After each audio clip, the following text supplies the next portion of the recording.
Cristologia contemporânea e o diálogo interreligioso.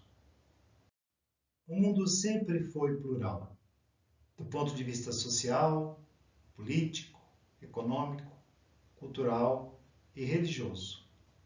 Nas últimas décadas, porém, esta pluralidade tem sido mais visibilizada e reivindicada, com movimentos e organizações de todos os tipos, que reivindicam e afirmam identidades diferenciadas, com destaque, sobretudo, para as identidades de gênero, étnicas e religiosas.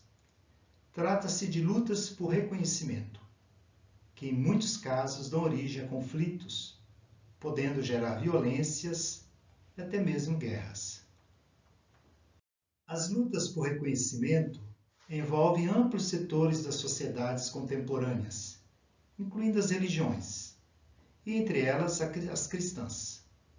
No mundo católico é emblemático o Encontro de Assis, realizado pela primeira vez em outubro de 1986, por iniciativa do Papa João Paulo II, que convocou lideranças cristãs e de outras religiões para um dia de oração pela paz. Em 2011, o Papa Bento XVI voltou a Assis para comemorar os 25 anos do primeiro encontro. E em 2016, o Papa Francisco fez o mesmo, convidando lideranças de outras religiões e lideranças das igrejas cristãs. O gesto simbólico de Assis é a expressão de uma nova sensibilidade que então emergia no seio da Igreja e da teologia católica, já presente em algumas igrejas protestantes e em outras religiões. De fato, apesar de a fé cristã ter se encontrado ao longo da história com outras religiões, buscando em muitos casos descobrir nelas as sementes do Verbo ou as sementes do Evangelho, nem sempre esse encontro foi pacífico e em muitos casos foi marcado por conflitos. Muitos desses conflitos levaram à perseguição de igrejas cristãs, mas em alguns casos o próprio cristianismo quis impor sua verdade diante das demais religiões. O fenômeno da intolerância religiosa, que é a expressão do não reconhecimento da verdade ou do bem que pode existir na religião diferente da própria, sempre existiu. Nas sociedades modernas e contemporâneas, o dar-se conta da diversidade de crenças e religiões deu origem a diferentes maneiras de compreender a religião e a possível relação a estabelecer entre elas, como as das posições ateísta, exclusivista, inclusivista e pluralista. A posição ateísta ganhou importância sobretudo a partir das críticas à religião feitas pela filosofia antiteísta de Auguste Comte, do século XIX, para o qual o estado teológico teria sido superado pelo estado positivo, e das críticas à religião feitas pela filosofia da suspeita, como aquele Amourou Feuerbach, para o qual tudo o que disse sobre Deus a teologia deveria se aplicar ao ser humano. Daí que a teologia deveria se tornar antropologia. Marx, que via na religião um ópio para o povo. Nietzsche, que afirma que Deus tinha morrido. E Freud, para o qual a religião seria o sintoma de uma neurose universal da humanidade. A posição exclusivista ou absolutista tem duas formas principais.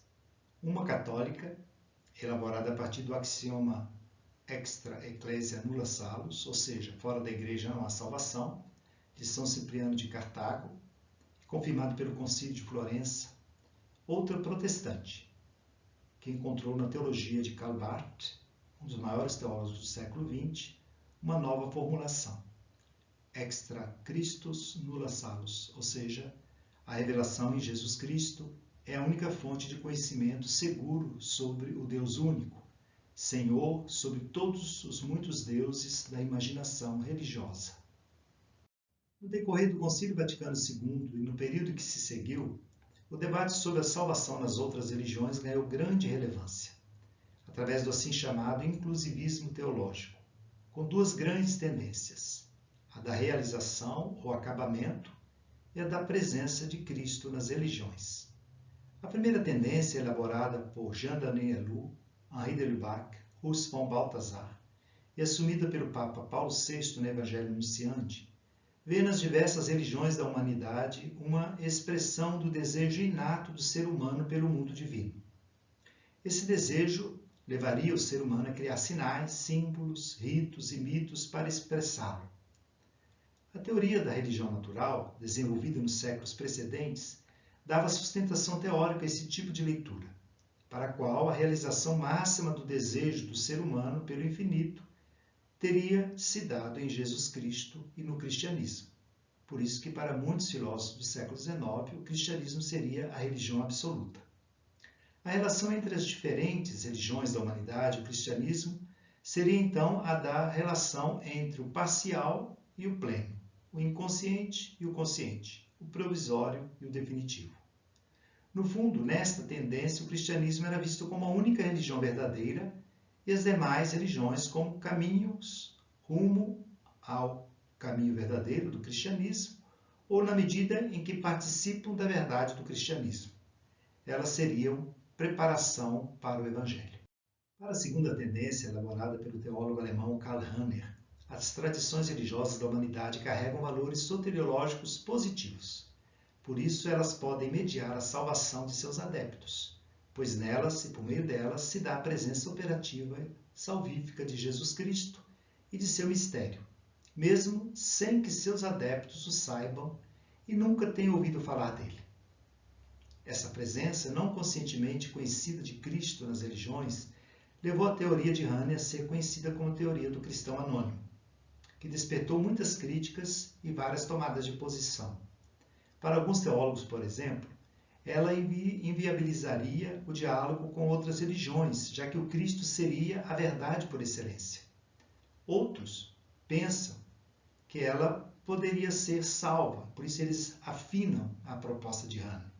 É o caso de Andrés Torres Queiruga, teólogo espanhol, para o qual todas as religiões são verdadeiras e, segundo ele, nenhuma religião é perfeita nem totalmente sem verdade. O cristianismo seria, nesse caso, relativamente absoluto, ou seja, na história ele é relativo, mas na história se revela radicalmente o amor divino, por isso ele é absoluto. E esse amor divino revelado em absoluto seria o Verbo eterno. Outros autores se posicionam entre a perspectiva inclusivista e a pluralista. É o caso de Amalados, teólogo indiano, que tenta superar o inclusivismo estrito de Rahner, estabelecendo uma distinção entre o Verbo e o Espírito, entre Jesus e o Cristo, entre o Cristo e a Igreja. No livro histórico das religiões, diz ele, deve-se admitir manifestações plurais de Deus na história através do Verbo eterno e encarnado e do Espírito. No livro do Experiência Pessoal Religiosa, percebe-se que o pluralismo de manifestações de Deus está estruturado numa unidade escatológica a ser construída e buscada na história. Também Hans Küng se situa nesta perspectiva com sua teoria ecumênica e crítica, que rejeita o exclusivismo, mas pensa que o indiferentismo e o relativismo não são tampouco a melhor solução. Por isso ele afirma a relatividade em face de todas as colocações absolutas que impedem a coexistência das diversas religiões. Outro autor, Paul Knitter, na perspectiva da teologia da libertação, afirma que o ideal libertário se estende ao diálogo interreligioso, de modo que as religiões se inserem no imenso movimento de libertação dos pobres e da promoção do bem-estar dos povos. Finalmente, Jacques Dupuy, cujo projeto foi apresentado na primeira parte desta atividade acadêmica, afirma o pluralismo religioso como uma realidade de direito. Por isso, as religiões não são um desvio do projeto salvífico de Deus.